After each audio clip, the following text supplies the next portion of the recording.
일하다가 그만두면 실업급여 받을 수 있나요? 라고 이제 질문을 하셨더라고요. 그러니까 그거에 대한 답변을 드릴게요. 실업급여란 조건이 뭐라고 그랬어요? 18개월 180일이라고 했잖아요. 이전 18개월 동안 180일 이상을 일했어야지 실업급여를 받는 것이죠. 그러니까 내가 출근한 게 180일 이상이어야 되는 거예요. 이전에 18개월 동안. 그럼 18개월이 뭐야? 1년 6개월이잖아요. 1년 6개월 동안 180일 이상 일했으면 실업급여를 받을 수 있죠. 근데 못 받는 경우가 있어. 자영업과 연결돼 있으면 받을 수 없죠. 그러니까 자영업을 하던 사람이 이 직장을 찾아서 일을 하다가 근무를 하고 다시 쉬었다가 직장을 찾고 싶어요. 그러면 실업급여를 받겠죠. 그런데 또 조건이 또 하나 있다고 그랬잖아요. 65세 이전에 취업해야 됐다고 했죠. 근데 가끔 특별한 케이스를 물어오시는 경우가 많이 있어요. 특별한 케이스는 내가 몰라요. 왜냐하면 노동부에서 그동안 실업급여를 한 번도 못 받은 어떤 분이 65세 이상 돼서 취직을 했어. 65세 이상.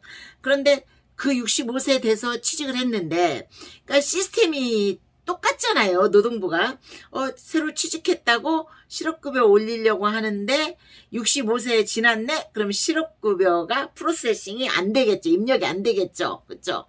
그런데 어떤 실수를 해서 65세 지났네? 전에 실업급여 못 받았잖아. 그러니까 입력을 시키면 받을 수 있겠죠. 왜냐면 실업급여 그 보험에 가입돼 있으면 그건 어쩔 수 없이 줘야 되는 부분인데, 이제 65세 때 직장 그 전에 이제 옮기면서 새로운 직장에 옮기면 새로 노동 근로계약서를 쓰고 고용보험에 가입을 할 거 아니에요. 근데 고용보험에서 입력을 할 때 65세 지났으면 입력이 안 된다니까요. 그러니까 내가 그 전에 실업급여를 못 받았다 해도 마지막 직장이 65세 이상 넘어서 취직을 했으면 실업급여는 안 된다고 말씀을 드렸잖아요. 왜?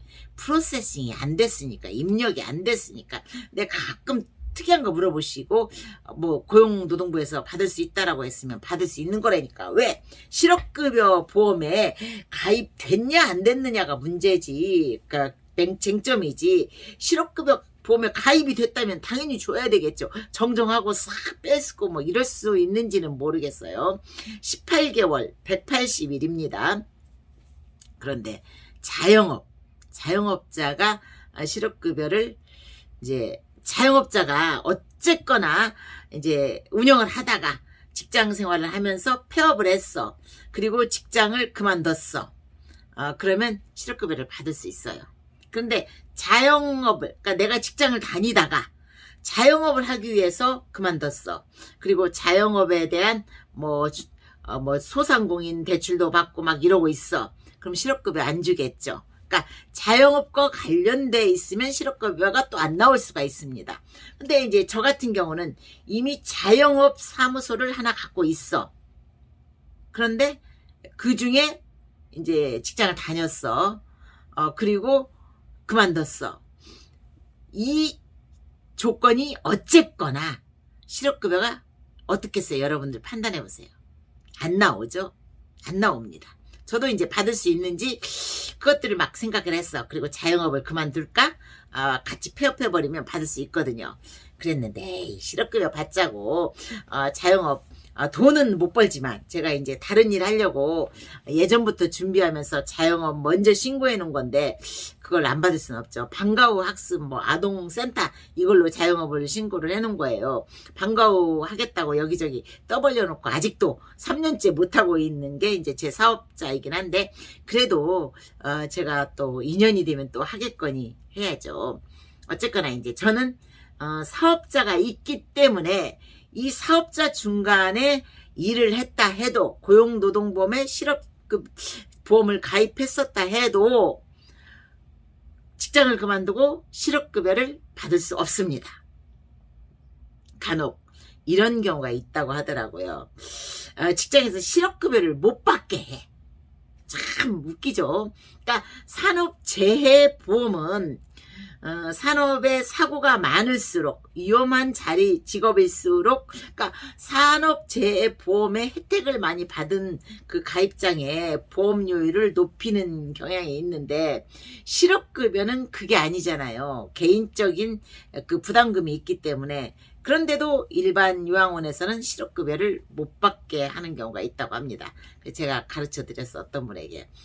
선생님은 자영업을 하고 있기 때문에 어차피 실업급여 못 받습니다. 그러니까 선생님이 그만둬도 실업급여를 받을 수 없는 입장이라는 것을 말씀을 하시면 뭐 계약만기나 아니면 권고사직이나 이런 쪽으로 그 사직서를 그러니까 이렇게 도장을 뭐 승인을 해주실 것입니다 라고 했더니 진짜로 그 말씀을 드렸더니 그렇게 하더랍니다.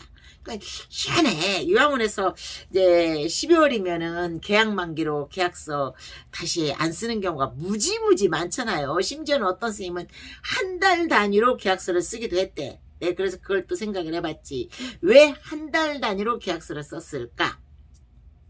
그 이유인즉 이 선생님은 이제 요양보호사가 모자라잖아. 이런 갑질 개짓 하니까 요양보호사가 모자라지. 그러다 보니까 구하지 못하니까 한 달 단위로 그 긴급 투입을 해놓은 꼴이에요. 그리고 언제든지 좋은 선생님 오시면 계약 만기로 그만두게 하려고. 근데 그때도 계약 만기로 그만두게 안 하지. 네가 실수했잖아. 네가 만약에 개인 사정으로 인해서 우리 직장을 그만둔다고 안 하면 우리는 널 노인학대 뭐 이런저런 CCTV 딱 보여주면서 고소할 테니까, 고발할 테니까 네가 개인 사유로 그만둔다고 써야 돼. 뭐 이런 식의 강요도 하고. 제가 이제 있다 보면 별의별 제보를 다 받아요. 그렇잖아. 댓글만 보고도 이만한 방송을 할 수 있는데 근데 제보를 받고 방송을 하면 또 문제가 생기더라고. 그래서 방송 좀 내려주시겠습니까? 그래서 유튜버 방송하는 분들이 제보를 받고 방송은 잘 안 하는구나. 댓글을 보고는 하도 라는 생각도 해보고 그러는데 어쨌거나 실업급여 저는 못 받습니다. 사업자가 이미 존재하고 있고 그 사업자의 존재를 존속할 수 있든지 없든지 그걸 폐업하기 전까지는 실업급여 못 받고 또 이미 제가 계약서 쓴 지 7일이 지났잖아요. 그러면은 안 주겠죠. 사업자가 있으니까. 하여튼 질문해 보신 분 도움이 되셨나요? 직장 가입자로 직장을 그만두고 실업급여를 받으면 일반인 90일에서 120일에서 210일과는 또 다릅니다.